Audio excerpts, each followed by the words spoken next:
কফ লাম পেশ কুল, হামজা জবর আ, কুল আ, আইন ওয়াও পেশ উ, দাল পেশ জু, কুল আউযু। এটার অর্থ যেটা, কফের উচ্চারণটা খেয়াল করুন, কফ লাম পেশ কুল উচ্চারণ হবে।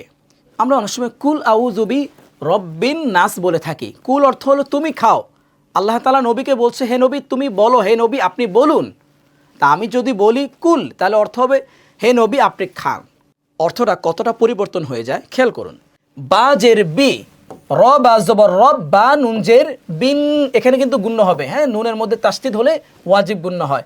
নুন আলিফ জবর না, সিন জে সি, কুল আউযু বিরাব্বিন নাস, মিম জবর মা, লাম জের লি, মালি, কাফ নুনকে ধরবে, কাফ নুন জের কিন, মালিকিন, নুন আলিফ জবর না, সিন জে সি, মালিকিন নাস, হামজা জের ই, লাম খারা জবর লা, এক আলিফ টান হবে, ইলা, হা নুন জের হিন, নুন আলিফ জবর না, ইলাহিন না, সিন জে সি, ইলাহিন নাস, কুল আউযু বিরাব্বিন নাস, মালিকিন